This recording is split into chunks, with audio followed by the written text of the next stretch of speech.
अगर राम मंदिर के मुद्दे पर अगर फैसला हुआ, खून की नदियां बहेंगी, मैं कहता था देखो भाई कुछ एक मच्छर भी नहीं मरने वाला है, कुछ नहीं होगा। न्यायालय मेरिट के आधार पर फैसला करे, फैसले को लागू हम करेंगे। और किसी के माई के लाल पे हिम्मत है उत्तर प्रदेश में उपद्रव करके दिखा दे। तेरा बाप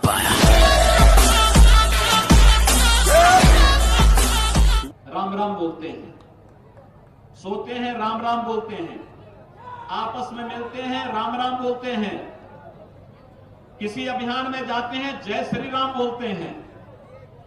लेकिन बंगाल की सरकार है, ये राम नाम पर प्रतिबंध लगा रही है, जय श्री राम पर प्रतिबंध लगाने का प्रयास कर रही है। वैसे ममता दीदी को प्रतिबंध लगाने में बड़ी महारत हासिल है। इन्होंने पिछले साल यहां पर सदियों से चली आ रही दुर्गा पूजा की परंपरा को भी प्रतिबंधित करने का प्रयास किया था। भाइयों बहनों, मुझे याद है एक साथ पूरे देश के अंदर दुर्गा पूजा और मुहर्रम एक साथ हो गए थे। उत्तर प्रदेश में भी था, बंगाल में भी था। उत्तर प्रदेश में हमारे अधिकारी आए, उन्होंने कहा कैसे आयोजन हो पाएंगे, क्या पूजा के समय करते। मैंने कहा पूजा का समय आगे पीछे नहीं होगा, जब पूजा होनी है मां की तभी पूजा होगी। और समय बदलना है तो मुहर्रम के जुलूस के समय को बदल दो, ताजिया के जुलूस का समय बदलेगा।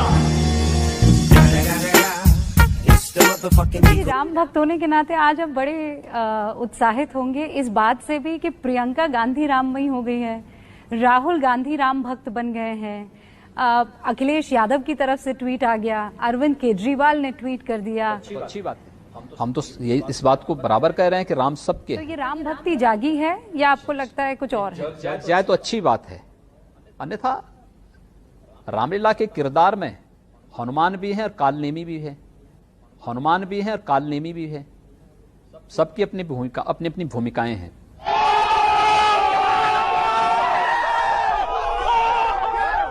दंगे की शुरुआत हिंदुओं की ओर से नहीं हुई, एक भी दंगा शुरू करने वाला ना हिंदू होता है ना मुसलमान होता है। कैसी बात कर रहे हैं आप? मैं सच्ची बात कर रहा हूं। आज लोग कह देंगे आईएसआईएस के साथ लड़ने वाले लोग ना हिंदू है ना मुसलमान है, फिर उनके लिए फतिया क्यों पढ़ा जा रहा है? आप कहते हैं कि आतंकवाद की कोई जाति नहीं होती, और राम जन्मभूमि पर हमला करने वाले आतंकवादी जब वहां सुरक्षा बलों के हाथों मारे जाते हैं तो उनके लिए फतिया पढ़ा जाता है। क्यों नहीं उनको अमेरिका की जैसे ओसामा बिन लादेन को अमेरिका ने समुद्र में डाल दिया, पता ही नहीं लगा कहां चला गया, वैसे क्यों नहीं उनके साथ व्यवहार करते हैं? फिर जब उसकी कोई जाति नहीं, उसका कोई मजहब, कोई धर्म नहीं, उसके साथ इसी प्रकार का व्यवहार करिए आप। क्यों उसको फिर जाति के दायरे में, किसी मजहब के दायरे में उसको कैद कर देना? ये तो आप कर रहे हैं कैद, मैं नहीं कर रहा हूं, ये वे लोग कर रहे हैं जो उनको उस प्रकार का देने के लिए उतावले दिखाई देते हैं। और इसलिए मैं कह रहा हूं, अगर जाति नहीं, मजहब नहीं, समाप्त करिए। आतंकवाद की कोई जाति नहीं, कोई मजहब नहीं, आप उसके साथ उसी प्रकार का व्यवहार करिए। आप आतंकवादी है, मिट्टी तेल छिड़क करके आग लगा डाल दिए। तेरा बाप अगर कोई मोहल्ला है, बाजार है जिसका नाम था मियां बाजार, आपने उसको कर दिया माया बाजार, करवा दिया। अली नगर कोई था, उसको करवा दिया आर्य नगर। उर्दू बाजार को कर दिया हिंदी। रायपुर को हमने हनुमानपुर कर दिया है, इस्लामपुर को ईश्वरपुर कर दिया है, और भी करेंगे अभी जी। योगी अंकल, जब तुम सबका नाम बदल ही रहे हो तो जरा इस बंदे का नाम और चेंज कर दो। ओ भाई, नाम बताइए जरा अपना। क्यों नहीं करेंगे? कर देंगे, बिल्कुल किया जाना चाहिए, आवश्यकता है तो किया जाना चाहिए।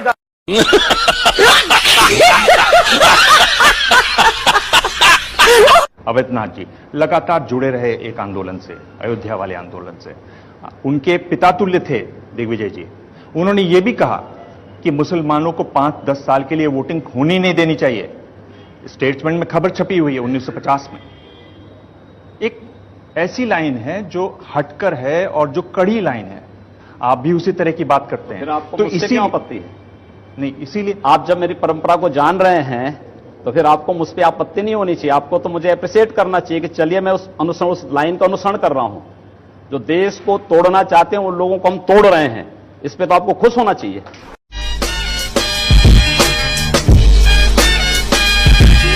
भूमि पर राम मंदिर का निर्माण होगा और इसी अयोध्या की भूमि पर दूसरे पक्ष की मस्जिद का निर्माण होगा। आप वहां जाएंगे? देखिए, अगर आप मुझसे एक मुख्यमंत्री के रूप में पूछेंगे तो मुझे किसी मत मजहब संप्रदाय से कोई परहेज नहीं। एक योगी के रूप में पूछेंगे तो कतई नहीं जाऊंगा। इसलिए नहीं जाऊंगा, मैं एक हिंदू के रूप में मुझे अपनी उपासना विधि को व्यक्त करने और उपासना विधि के अनुसार आचरण करने का पूरा अधिकार है, लेकिन दूसरे के कार्य में मुझे जाने का कोई अधिकार नहीं है या उसमें हस्तक्षेप करने का भी कोई अधिकार नहीं है। याद रखना कि जो हम जाकर के रोजा अवतार में अन्य जगह जाके टोपी पहन करके और इस प्रकार का जो ये बर्ताव करते हैं ना, ये सेकुलरिज्म नहीं है। ये जनता भी जानती है ढोंग कर रहे हैं, जनता भी उनकी वास्तविकता को पहचानती है। तो एक योगी के नाते आप नहीं जाएंगे, एक मुख्यमंत्री के नाते एक बात मुझे लगता तो आए थे। मुझे लगता है कि मैं वहां न वादी हूं न प्रतिवादी हूं, न वादी हूं न प्रतिवादी हूं, इसलिए न कोई मुझे बुलाएगा और न मुझे वहां जाना है। जब मुझे कोई बुलाएगा नहीं तो मुझे जाने का कोई मतलब ही नहीं होता। फिर योगी जी, अगर बुलाया गया तो आप सोच विचार करेंगे इस पर? देखिए, कोई निमंत्रण इस प्रकार का नहीं मिलने वाला है, ये मैं भी जानता हूं। जिस दिन वे मुझे बुला लेंगे तो बहुत सारे लोगों की सेकुलरिज्म खतरे में पड़ जाएगी। इस बात का आपको पूरा विश्वास है? इसलिए मैं जानता हूं उनके सेकुलरिज्म को खतरे में न पड़ने दूं, इसलिए चुपचाप अपना कार्य करूं और शासन की योजनाओं का लाभ बिना भेदभाव के सब लोगों तक पहुंचे। कल को 100वें दिन वैसी भी यही बात बोले हैं, वो भी सही है। वो भी हर बार जीते हैं, आप भी हर बार जीते हैं। वह भी उस तरीके से बात करते हैं, आप भी उस तरीके से बात करते हो। अब बीजेपी के भीतर वो वैसी हैं या वो अपनी जगह पर योगी हैं? क्या है स्थिति? देखिए, ओवैसी योगी नहीं हो सकता, नंबर एक बात। दूसरा, यह देश संविधान से चलेगा, शरीयत से नहीं। मुझे लगता है इस देश के हर नागरिक को इस बात को तय करना होगा। ओवैसी जैसे लोग देश की व्यवस्था को कुछ संकीर्ण दायरे में कैद करके रख देना चाहते हैं। वो हर जीते हैं, वो देखिए दोनों चीजें से जीतते आए हैं, मुझसे जीतते नहीं आए। नागरिकों के आप उल्लंघन कर रहे हैं। जैसे गोरखपुर, जितना निष्पक्ष चुनाव गोरखपुर में होता है उतना निष्पक्ष चुनाव हैदराबाद में होगा तो ओबीसी की जमानत जब्त हो जाए। तेरा बाप आया। हम कहना चाहते हैं जिन्हें पाकिस्तान प्यारा है वे पाकिस्तान में जाएं।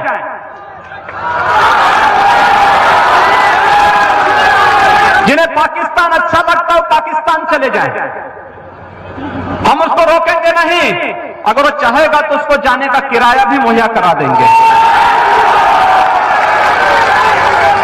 हम पूरी व्यवस्था कर देंगे, लेकिन ये नहीं हो सकता है कि भारत के अंदर रह करके पर्व और त्योहार के नाम पर इस देश की संविधान की व्यवस्था को, देश के संवैधानिक व्यवस्था को कोई चुनौती देने का कार्य करेगा तो चेतावनी हमें स्वीकार्य नहीं है।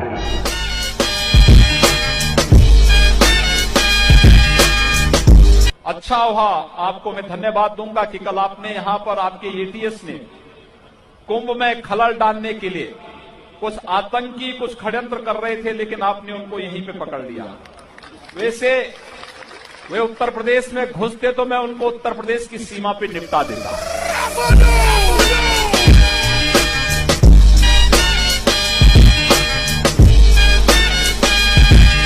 तो आप कैसे समाज चाह रहे हैं कि इधर भी बंदूकें हैं, उधर भी बंदूकें हैं, गोलियां चलेंगी, लोग मारे जाएंगे? शासन प्रशासन फेल हो जाएगा तो स्वाभाविक रूप से जनता को अपनी रक्षा के लिए स्वयं खड़ा होना चाहिए और जनता खड़ी हो रही है। ये बात आपके संविधान में किस धारा में लिखी हुई, कहां लिखी? ये संविधान में कहां लिखी गई?